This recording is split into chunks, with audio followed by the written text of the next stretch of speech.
Hello and welcome to part one of the Managing Madrid podcast. We've got a big three-parter today, and this first segment is all about Real Madrid's draw with Cadiz away from home. And to join me, Kian Sobani, to break it all down and to go over all the little details and everything you need to know is Matt Wiltsey. Matt, how are you? Hey, Kian, doing well. Yeah, we're another kind of match that really didn't mean anything. Another one, but there's always little things we can take from it. Another match that meant nothing to us other than curiosity of the development of certain players, confusion as to why Jesus Vallejo is playing right back, and also a game that meant a lot to our opponents. And Cadiz is a wonderful city, a wonderful stadium. They had a big night tonight that was, on the schedule. They had circled it. They were keeping an eye on that Mallorca game that was going on simultaneously. And I think when you put the results together, this draw, Mallorca's win at the death, it's not been a great night for them, especially given the chances they wasted. But we'll get into all of that. I didn't even when I saw the starting lineup, I just didn't really register that Vallejo would be playing right back. I think I just saw the starting lineup and I just assumed Nacho would go left back, Vasquez would go right back, Vallejo and Militao would be the center backs. That seems like the normal thing to do. What do you think the reasoning was behind what we saw today? I don't know. I think uh, we know that Jesus Vallejo played right back a few times at Granada just because they got so thin last season, and he was required to play there, and he never really looked good there. Um, so I wonder if they're just seeing, hey, if we ultimately decide to keep Vallejo or if he wants to stay, like, could he be an option at right back? Like, let's see how he plays in this game. I mean, that's maybe my only thinking. Not sold. I mean, Yeah. I just it just was Well, what weird do to you me. think? I don't have a reasoning. I mean, I saw Yeah, some people floated there's around got that to be some sort of reason. they wanted to get Nacho and Militao reps before the final, just in case Alaba doesn't go. Hmm. I don't Okay. know. That actually, to be honest, out of all the explanations, that was probably the most plausible to me. Yeah. Um, so I guess there's that, but poor Vallejo. Maybe it was just me because I was enjoying his performances. I think he just looked so uncomfortable at right back, and it's just not his game. Like a few times he had the option to do something with the ball at his feet from a crossing position or to take players on, and he just didn't look comfortable at all doing so. And obviously that immediately changed when Carvajal came in and provided us with that outlet. Because even the rare underlap and overlap runs that Vallejo made in this game, his teammates didn't even just pass him the ball there. They were like, I'm not sure what you're going to do with it in that position. I don't think that's the best option. Like there was one where he actually makes a nice run. He's wide open on the right, and Fede could pass it to him, but then Fede decides to shoot from 40 yards and it goes over the bar. So yeah, it was a weird one to me, and to be honest, somehow not even the biggest story of the backline because we got to talk about Eder Militao, which kind of bums me out because at this stage of the season you shouldn't really be talking about players struggling, but here we are. So I don't know. I almost just want to ask you: do you think that's a natural progression to talk about him? Because some of the players who maybe were more interested in monitoring, like the Ceballos, the Hazard, they came in later in the second half. But what are your thoughts on the whole Militao situation? Because I said it on Twitter that I still believe in him as a future really good player, and I can't. It would be irresponsible of me to just forget what he's done earlier, like in the first half of the season where he's been so good. In 2022, he struggled a lot, and I'm okay with him struggling right now to a certain degree because I still think he's going to be a really good defender. But my concern is immediate in that we have the biggest game of the season coming up on the 28th of May, and that's where I'm worried about. That's my concern right now, my immediate concerns, because Rudiger is not walking in that door until next season. So how do you explain the whole Militao thing? Because there's a lot of I feel like it's just actually getting progressively worse. It's not like one or two mistakes anymore. Well, the things that were going unpunished early in the season are now going punished. And I think the decisions he's making are a little even more erratic and irrational. And because I remember we had a conversation, you, Ohm, and I, and we had a conversation and we said he makes a lot of mistakes, and I remember specifically saying that he makes a lot of these little mistakes that right now aren't going punished, but in a big Champions League game, in the big games, it's going to cost you. And sure enough, like since January, you could argue, but really the last 2 months, it's been really, really bad. He's just been all over the place. And I think that's the biggest concern for me, is that like this isn't one or two games. This is pretty consistent. I would say the last 8 games. I was taking a look back, and it's really been the last 8 games that it's just been pretty poor from him. So yeah, the major concern is, sure, we've got Rudiger coming in, and we've had all these conversations about who does Rudiger replace? Do we sell Mendy? Is Mendy going to the bench? Alaba left back? But like right now, I think it's pretty simple. Militao goes to the bench. But the main concern everyone has is, like you said, Liverpool. What's going to happen there? Is he going to be able to turn it on, or is Klopp going to see all these games through the scouting report and make it pretty simple for Salah, Mane, and Luis Diaz and say, just go at Militao? Like Luis Diaz, watching him for this Liverpool team since he's come in January, forget Salah. I mean, Luis Diaz is the one that kind of scares me more. Like he is a menace, and he attacks that space between fullback and center back. He'll take advantage of that all day between Carvajal and Militao. And so that's definitely a major concern. Yeah, Luis Diaz has like that FU factor, and also the endless motor. He's just constantly attack mode, attack. I think with Klopp, like targeting Militao, I don't. The thing with Klopp and Liverpool, it doesn't even matter who they play, whether it's Militao or Franz Beckenbauer or Harry Maguire. It's just like they're gonna do that regardless of who it is there. They just are relentless with their counter press, and that's what I'm worried about. I'm not that worried about our defense. I shouldn't say that. I think we have the capacity to at least zip our defensive lines up like the way we did against City in the second leg. That was encouraging to me.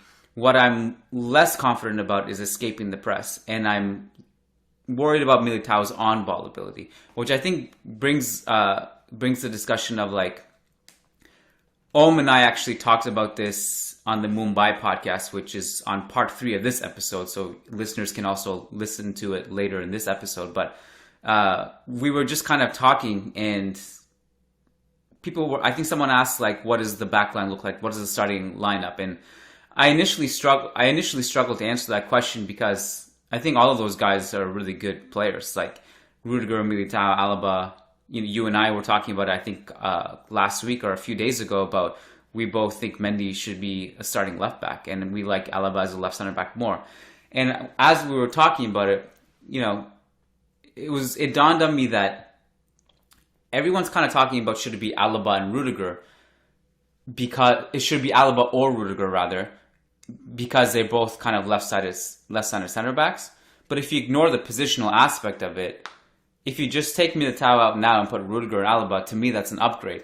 And Om and I kind of agreed almost instantly that would be the best pairing we'd have. Also, from a ball progression standpoint, that would be our best pairing. So it's interesting to see what Carlo does. I also noticed you on Twitter also had a similar remark that it's kind of a no-brainer of who should come out of the back line if Rudiger arrives, or when Rudiger arrives. So maybe Militao needs a bit of a kick like that, someone to come in and hold him accountable for his playing time. Because right now we don't really have that luxury. And yeah, I don't know, because like you brought up the fact that we had spoken about this earlier in the season. I felt like it was like a monthly discussion on these podcasts. Someone would ask, hey, are you worried about Militao's mistakes? And the general answer would be, yeah, he's making mistakes, but outside of those mistakes, he's been really good. Like he was like really, really good though. Like the drop off from his overall performance to the 1 or 2 mistakes he'd make a game was pretty dramatic. It was like stark contrast, but he was really good outside that.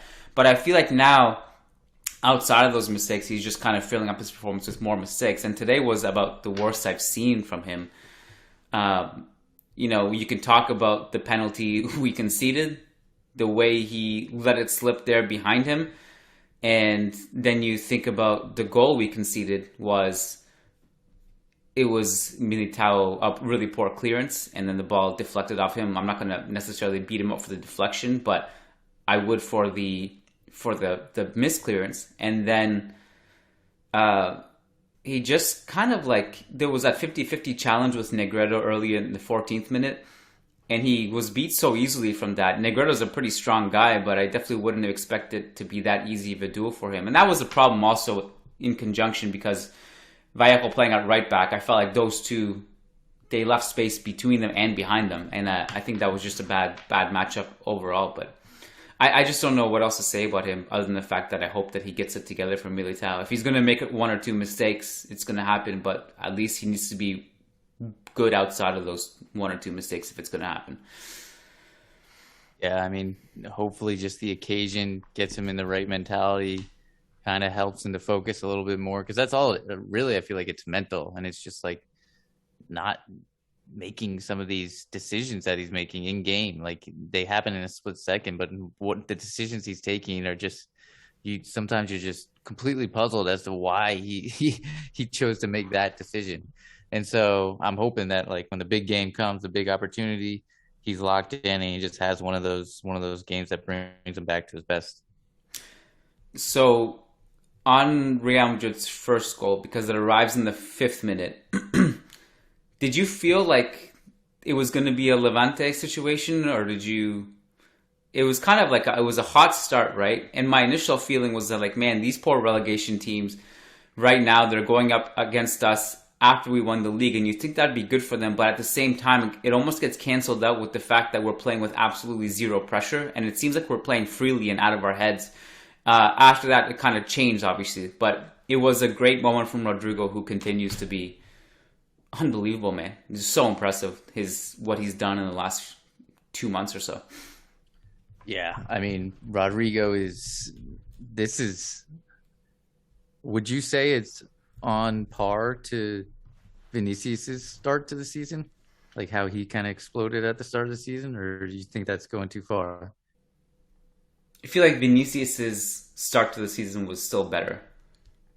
So in the last 10 games, Rodrigo scored 7 goals, had 3 assists, and won 3 penalties.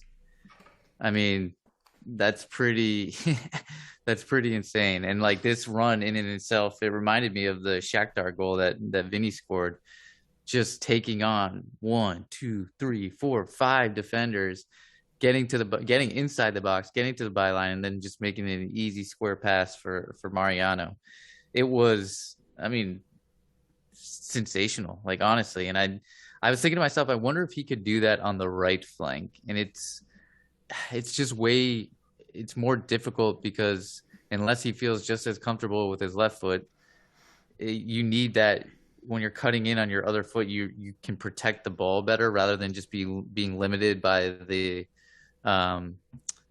outside line there. So yeah. I don't know that it's kind of something he could repeat on the right flank. I still trust his line breaking from the right side, though. Like, he is definitely our best line breaker from the right side. Yeah.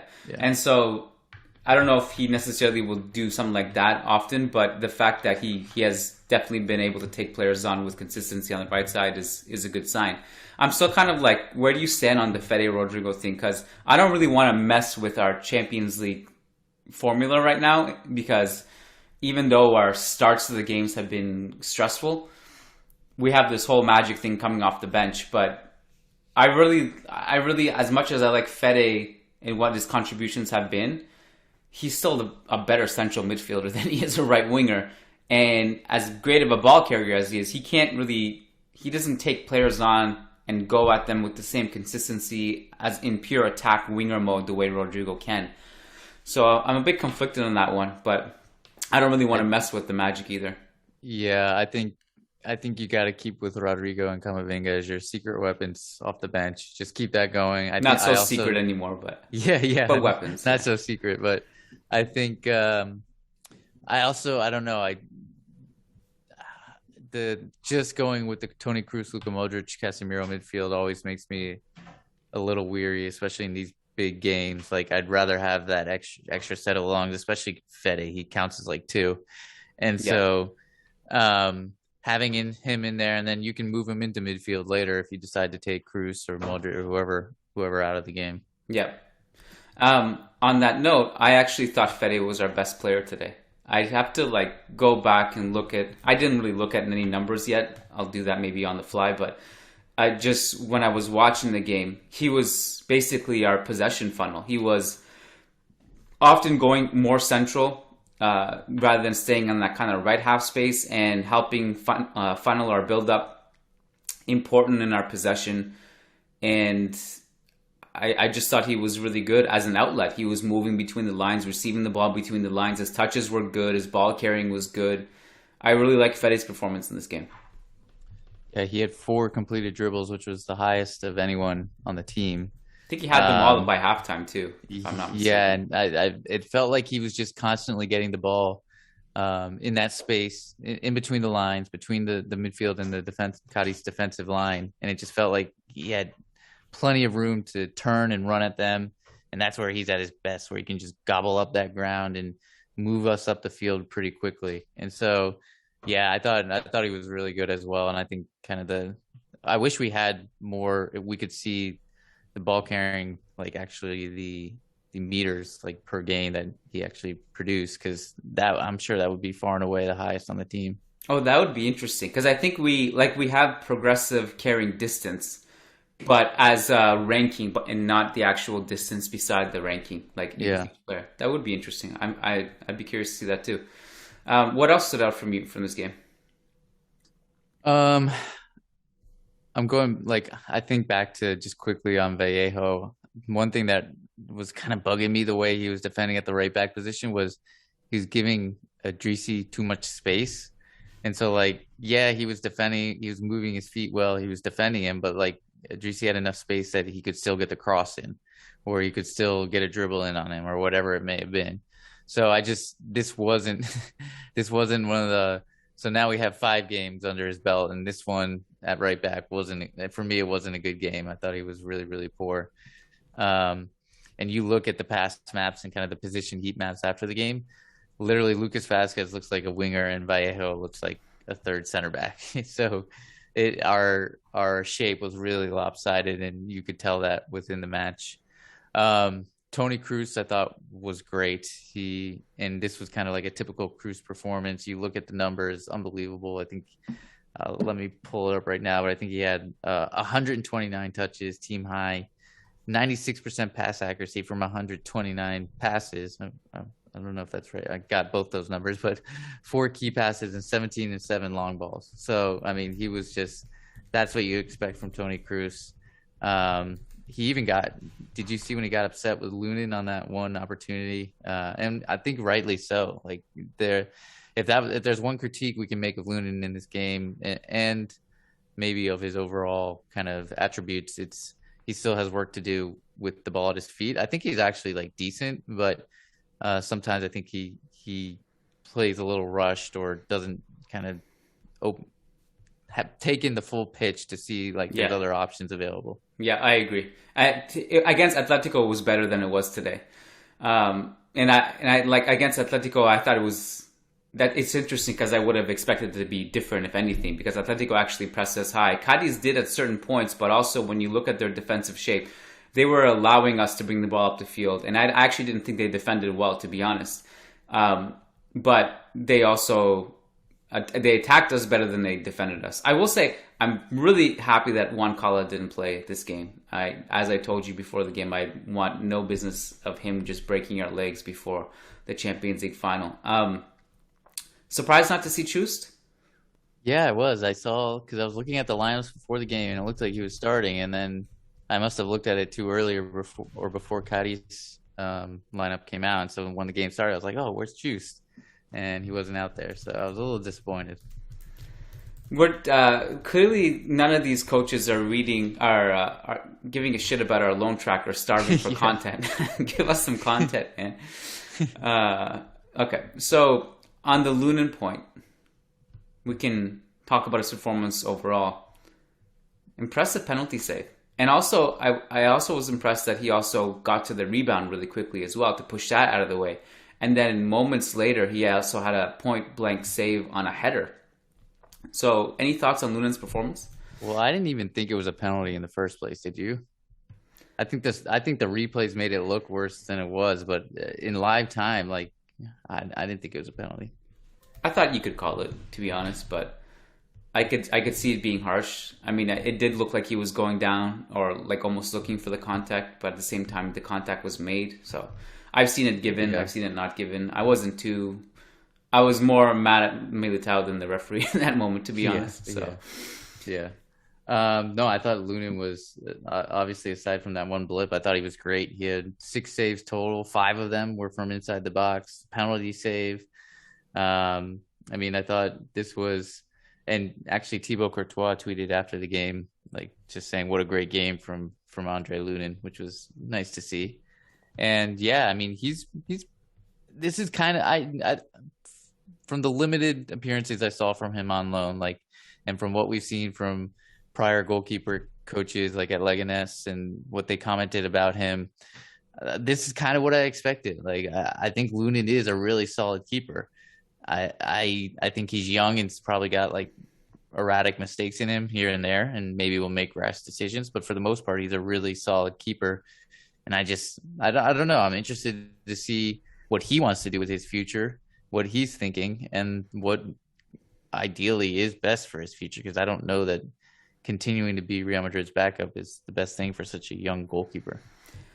yeah, this is one thing that I know a lot of Real Madrid fans will look at the performances of Vallejo and Lunin and be like, "Hey, this is great. We should keep these guys. They're good backups." But I think the reality is the way I'm thinking. Unfortunately, as much as I love those two guys, it's like this is great that we won the league so early. Now we get to boost these guys' value before we send them off on their way. And I know it's kind of sad to think of it that way, but that's what it is. It's that we're boosting their value. And now I don't know if you necessarily want to sell Lunin, but I think it's if we're going to send him out on loan again, it's good that a team would look at these performances and be like, "Hey, this guy is a starter. If we're bringing him in, he's a starter. He's not a bench player." You sent me the thing on Slack about the fact that this is the same. Why don't you explain it? Because I feel like you deserve So it. Sergio, who's now Cadiz's coach, was the Real Valladolid coach when we had all those loanees there, including Andre Lunin, who didn't see any time at Real Valladolid. So it's kind of karma or poetic justice that he's the goalkeeper that makes all these saves, makes the penalty save. Mallorca win, Cadiz draw against us, and it's in large part thanks to Andre Lunin. Like, I'm obviously not rooting for Cadiz. I've been to that city. I love that city. I've been to that stadium, but it's just kind of funny that this is how it all comes around. To be fair, I think the keeper at that time was Masip, right? Yes. To be double fair, don't take on Lunin on loan then if you're not going Yeah. to play if you don't need him. Yeah. But it's our fault too. It's their fault. I hate these when loan stints go bad. We have to like blame everyone, including ourselves, for putting them in that position. Yeah, the Idrissi shot he saved in the 35th minute was a .55 x on the xG. Obviously, the Negredo penalty it was a good save too. And there was I forget the one. I think it was the header he saved. I think it was also a Negredo Didn't header. Negredo or Lucas Perez, one of them had a 1v1 too that he saved early That's on. right. Oh, that's right. That was in the first half, right? Yeah. Yeah. So yeah, this was another encouraging Lunin performance. Asensio, disappointing. Yeah, I mean you look at his numbers after the match, they're not bad. I felt like he was trigger happy he wanted to take the shot and okay, that's fine, but then get it on target or at least make something happen, like get a rebound so that we can try and get the tap in. Like none of his shots ended up on target. And The I don't big one know, was like in the 11th minute yeah. where he I was just I, point blank and he shot it right at the keeper. yeah. I don't know what it is with Asensio. I just feel like the word that's coming to my head is like one dimensional. Like he just doesn't really Very. have that much to his game. Like he's gonna use all his left foot. He's never gonna use his right foot. he's not really going to do any moves. He's just going to run and dribble with the ball, and then he's going to shoot. Like, it's just, I don't know. But it's the lack of dribbling ability that gets me. Yeah. It's that he can carry the ball, but if he has to beat someone 1v1 and dribble through a couple players, he can't do that the way Rodrigo can. And he's also not as good of a ball carrier as Fede, and he also can't defend the way Fede can. So it's like, that's the thing. Like, Fede is the one thing you can tell, he's just a great shooter. I mean, that's what he is. He's a great shooter. It's like a specialty NFL player who comes in, and I know nothing about the NFL, but what I understand from football is there not like you can actually like literally bring in players for one play to do one specific thing and then take them You're off? asking the wrong guys right now. Two white guys too. We should know. Yeah. All right, so let's see. I wanted to talk about. Well, before we get, I mean, I don't want to rush it, but I kind of do want to talk about the subs. But what is it that we want to talk about in between that? Anything on Mariano? Obviously, you got the goal, but aside from that, there wasn't much else, right? I have not much on him. What would you say about Casemiro? Because I'm doing the player ratings and I can't even like think of anything. Very Casemiro quiet. did. Very quiet. Very quiet on the eye test. The only flashbulb memory I have of Casemiro is, like he did have like Casemiro's role in this game was like he had a lot of clearances in the box, and just hoofed some balls away when Cadiz were creating chances in there. The only one I remember is like he had this one really terrible pass in the 73rd minute. But it was definitely a more quiet Casemiro game in this game. It was just basically in clearance mode. This game was way more chaotic than I expected. Like there was just so many transition opportunities, and even though like the XG was only what I think it 1 point it wasn't something. It wasn't 1.92 that high for either team, but I think it's because a lot of these transition opportunities just didn't end in shots. But like there were so many, it just felt like, okay, here come Cadiz. Now here go Real Madrid. Here come Cadiz. Now go Real Madrid. And it was just back and forth, especially in the first half. And so I think we got a little bit more control in the second half, but it was way more chaotic than I expected. Yeah, it definitely was more chaotic. I actually thought that suited Cadiz in this particular game, just because of who was on the field and the kind of what they needed. They needed some chaos a little bit in this game, because also we weren't that effective in transition either. There was something you said that just now that I can't remember what it was that I wanted to touch on, but maybe it'll come to me later. Any other starters that we didn't talk about? I don't think there's really much else, to be honest. 9 of 10 long balls for Casemiro in this game. Decent on the ball. Passing accuracy was good. Did you already mention Cruz's long ball accuracy? Yeah, 17 of 17. Crazy. Yeah. Those diagonal balls he hits into the box are just unstoppable. Like he hit the couple to Asensio, and Asensio just received it at the far post. Couldn't do anything within those situations, but the passes were incredible. I'm just reading some of Ancelotti's post-game quotes. He says it's possible that Nacho starts in the final. Wow, that's really, a big quote. But he kind of the question was like, is it possible? Like, what are the chances of Nacho starting in the starting lineup and in the Champions League? Well, he's not going to say no chance. So I guess he said yes. Was it like in relation to Militao though, or I don't know what the question was specifically. It could have been reference to Militao or Alaba maybe not making it in time. So I'm not sure. And he also, like, that statement that people ran away with, I think it was before the game, that Fede and Rodrigo will both play in the final. And he asked for clarification, does that mean they would start? And he just said, he goes, they could or maybe not, but they'll definitely play at some point. It's I mean, we both. What did I expect. I mean, come on, seriously. I mean, when I saw him say that, I just assumed that it meant it's the same thing we always see: Fede starting, Rodrigo off the bench. That's what happens. He also made it a point to talk about Fede Valverde's shooting and how that's important for the team because he's a really good long distance shooter. I don't think Fede shot that much though. Besides that one you mentioned, like the only one I can remember was that specific one, and he had.